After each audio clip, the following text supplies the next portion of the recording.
For new gardeners, timing can feel like the hardest part. Plant too early and heat or pests can wipe out your seedlings. Plant too late and the season slips away before you get a harvest. That's why timing matters. It's not just about weather, it's about giving your plants the best chance against nature's challenges. And even once you've figured out timing, the questions don't stop. Do you direct sow, transplant, start seeds indoors? For beginners, it can all feel really overwhelming, but October is when it all starts to come together. October is when Florida gardens really come alive.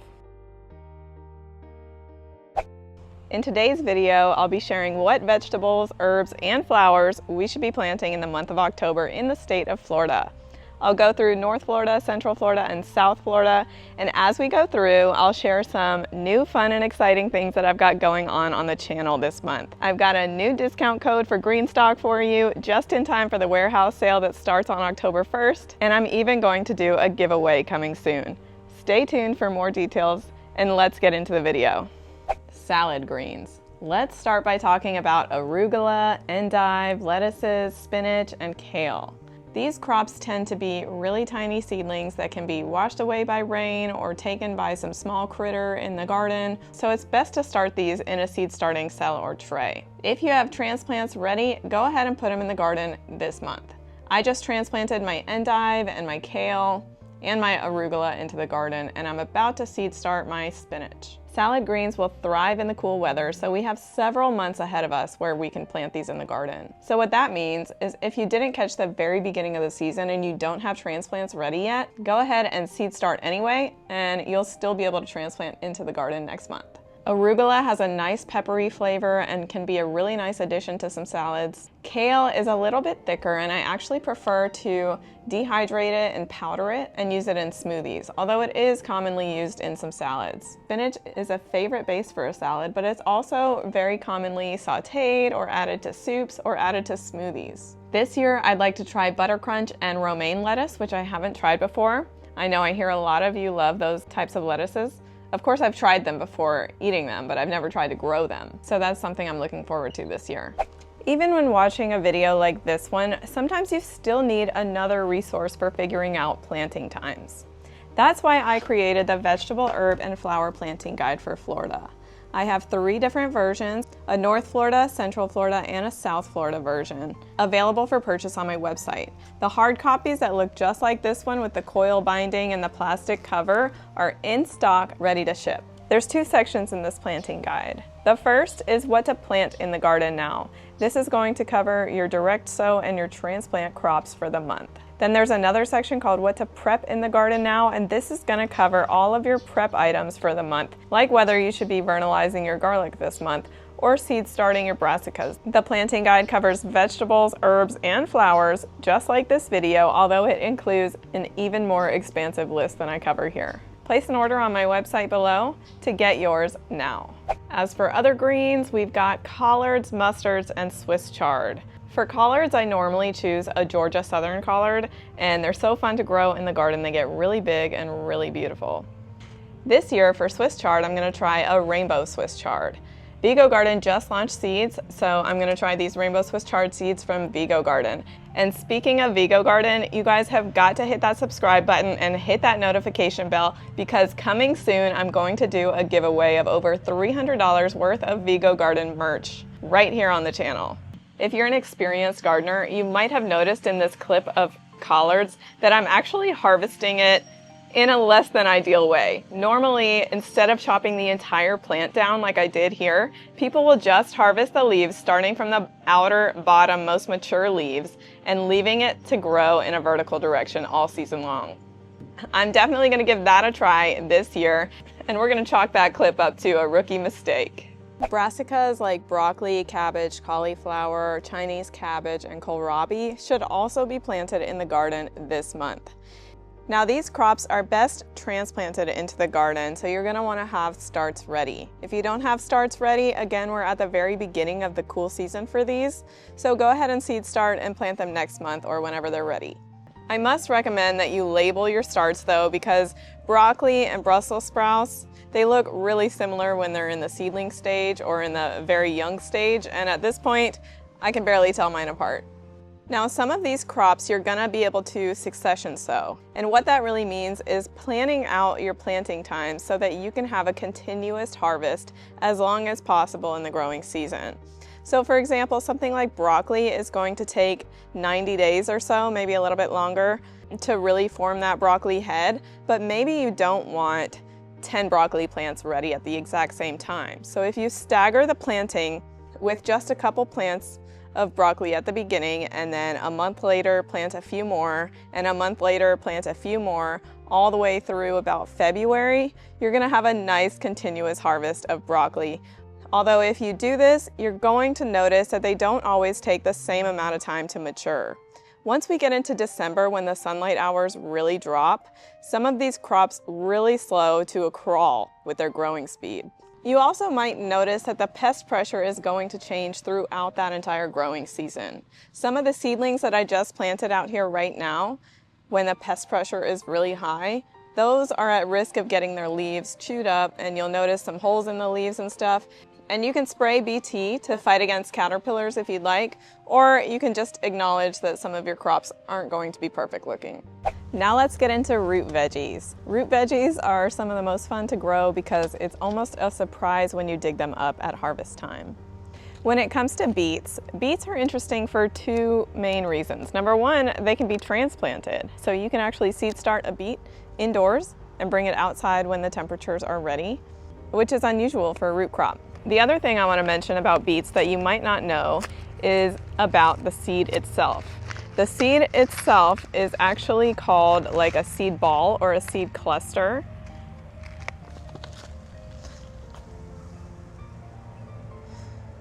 If you look at it like that, it's pretty big, and it actually contains like anywhere from 2 to 5 seeds. That's why thinning is so important for beets, because you're most definitely going to have beets right on top of each other. Take a look right here and you'll see all of these little beet sprouts right next to each other. These were actually direct sowed, and I haven't thinned them yet. I may wait just a little bit longer to make sure they get some adult leaves before I thin them. Right here you can see all the radishes I direct sowed a couple weeks ago. They are totally ready for thinning, but they look like they're coming along really nicely. Radishes are not my favorite thing to eat raw, so if you guys have a suggestion about how to prepare them, maybe I need to try pickling them or something like that, let me know in the comments below. I'd love to hear the way that you like to eat radishes. Right here you can see all of my little turnip seedlings, which are totally ready for thinning.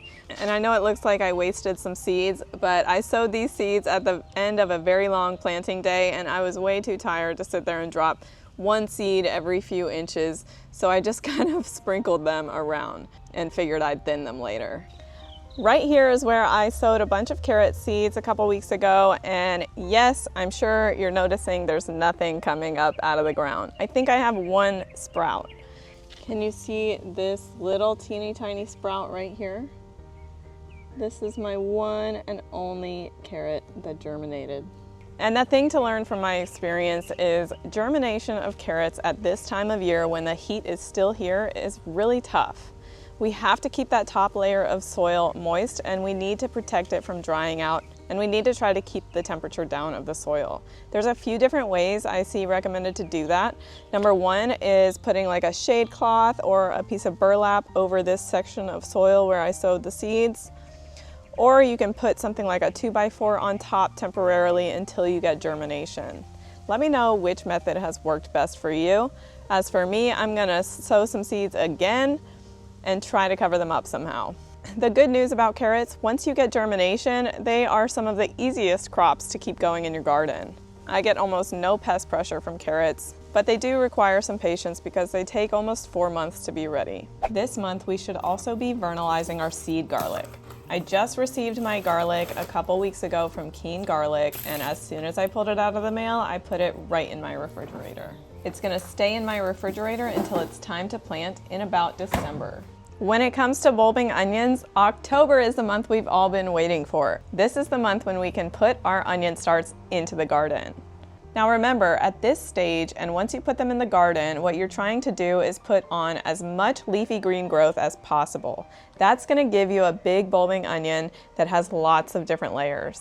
So the way that we get more leafy green growth is by fertilizing with nitrogen. So I tried to grow a red grano, a white grano, and a Texas 1015 yellow onion, but it looks like I got great germination on the Texas 1015 yellow onion, and I got only one to germinate from the red grano pack, and just a handful of onions to germinate from the white onion pack.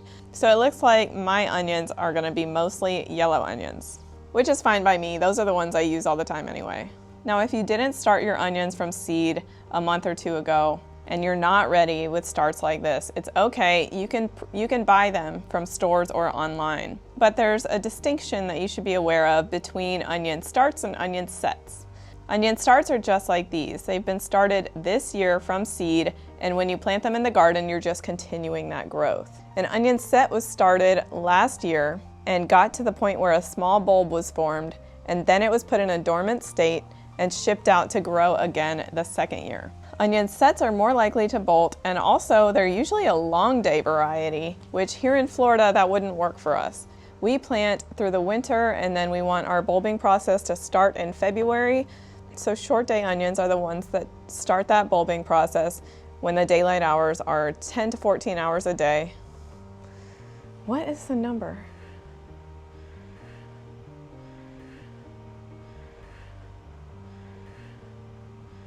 Ten to 12 hours a day. Yeah! Short day onions here in Florida will start bulbing in February, and that's what we want. Green onions are another type of onion that can be planted throughout the whole state of Florida in the month of October. In my experience, the easiest way to plant a green onion is to just buy a pack of green onions from the grocery store, cut off the green tops, and plant that white part with the roots directly into your garden. They'll regrow over and over. Every time you harvest them, they just grow right back. So they're one of the easiest crops to grow in your garden. In October, we can start thinking about Irish potatoes as well. South Florida, you can take your sprouted seed pieces and put them in the garden this month. Central Florida, you guys can go ahead and order your seed potatoes, and you'll probably get them this month. And once you get them, you can let them start sprouting on your counter. But we're not going to put it in the garden until next month. Next up, we have strawberries. The whole state of Florida should be planting their strawberries this month. I ordered my starts from Ison's Nursery, which I'll link in the description box below, and I should receive them here in the first or second week of October. And I'm proud to say I am a new affiliate partner for Greenstock, and I just got my first Greenstock. So what do you say we open it? As an affiliate for Greenstock, I can now offer you guys $10 off your order with code SCHarvest10. And they have an upcoming warehouse sale where the prices drop really, really low on some older colors. It's coming up on October 1st. And good news, my code is stackable with those discounts. And join me on a journey of planting strawberries in a Greenstock for the first time this year. And I got the stunning stone color. This looks like it's the water reservoir on the top. I got the basket weave texture. It looks so pretty. And we've got these several different planters. I think I got several different containers to plant in. I got the leaf style, so it's a little bit shorter depth for planting, and there's 7 tiers in this one. Let me know in the comments below if you guys have a Greenstock vertical planter, and tell me what your favorite thing to grow in the planter is. South Florida, this whole next section is for you. You guys are still in the window for so many warm season crops that us here in Central and North Florida just can't plant anymore. So this month you can still direct sow your bush beans, your lima beans, and your pole beans. Although I have noticed if you direct sow those crops, there's a really good chance that some kind of critter is going to eat the seedling before it even gets any adult leaves. So you might have noticed throughout this video that I have some humidity domes on top of my raised bed outside. Those humidity domes are normally used on a seed starting cell or tray indoors, but I chose to put them on top of the seed where I planted bush beans or squash or cucumbers because I was trying to protect against the critters, and it's working really well, so I recommend considering some sort of protection from them during the early stages of the plant. You guys are now in the window to plant some corn if you'd like to plant some corn, and some okra and cucumbers. You can still do a nice big vining loofah if you have some space for it, and all types of winter and summer squash. And sweet potatoes are basically a year-round crop for South Florida. So if you have slips, go ahead and transplant them this month. If you don't have slips, you can start the slip process, and while you're at it, watch my video, which I'll link right here, about how to grow sweet potatoes in Florida. South Florida, you guys can still transplant in eggplants, peppers, and tomatoes into the garden. If you did like me and you started your tomato seeds indoors, I want to make you aware of a mistake I made so that you don't do the same thing. When I brought them outside, I had them under my covered lanai and I let them harden off to the wind and the temperatures, but what was missing was the direct sun exposure. So when I finally transplanted them into the garden, they definitely got some sun scald, and you could see the sun scald on the outside portion of the leaves. Now all the new growth looks great, so I'm not too concerned about it, but maybe this tip will help prevent you from making the same mistake I just did. Now when it comes to herbs, we have annuals and we have perennials. Annuals are the herbs that usually will die off at the hint of a frost. So these are going to be your basil, cilantro, dill, parsley. All of these can be planted throughout most of the state.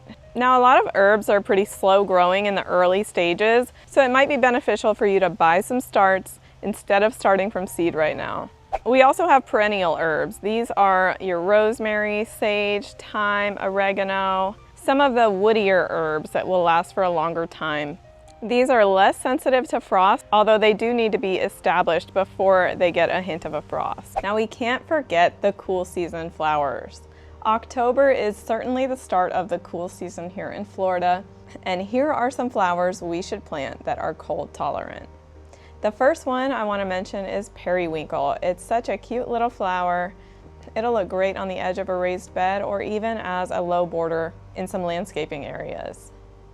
In the daisies family, all across the state, we can be planting calendula and dusty miller. Calendula is a pot marigold, and it's commonly used in homemade salves and soaps and things like that. Dusty miller is a great accent piece in a bouquet. South Florida, since your temperatures are still pretty warm, you guys can still plant cosmos and marigolds. During a recent trip to Tractor Supply, I ran across the most beautiful begonias in their garden center. Central and South Florida, you guys can transplant begonias in your garden this month. Now, borage is a perfect flower to have in your garden if you're trying to attract pollinators for your tomatoes or your cucumber plants. Every time I have a borage plant in the garden, the bees are all over it, so I know they love it. The pinks family is full of those cold tolerant flowers that everybody loves to see in a bouquet. They include baby's breath, carnations, and sweet William dianthus. In the plantains family of flowers, we can plant foxglove and we can plant snapdragons. Snapdragons are so cool looking, and if you've ever seen one in your garden, when you pinch the petals like this, it'll open up, and that's actually why they call it a snapdragon. And all across the state, you'll now be seeing people planting petunias. Petunias are pretty easy to grow. I succeeded with petunias the very first time I ever tried to grow a flower. They'll grow these long shoots with so many flowers all along the stem. They're really beautiful. Nasturtiums are another great one that Central and South Florida can put in the garden this month. Although be cautious if starting nasturtiums from seed, because it can be really tricky to germinate them. I've had to soak them, and other people actually gently scrape the seeds to try to promote germination on them. So now we know all about the vegetables, herbs, and flowers we should be planting throughout the whole month of October throughout the whole state of Florida. If you enjoyed this video, hit that subscribe button and drop me a comment below about what your favorite crop is to grow this time of year. Thanks for watching, guys, and I'll see you next time.